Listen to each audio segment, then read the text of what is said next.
Assalamualaikum warahmatullahi wabarakatuh.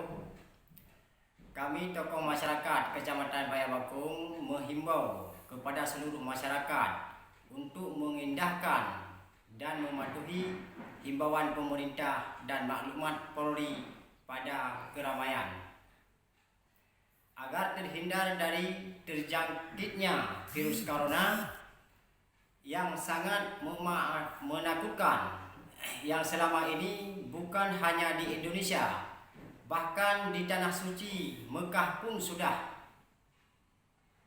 ada peraturan untuk menghindari daripada keramaian agar dapat memutuskan rantai dari perjalanan virus tersebut.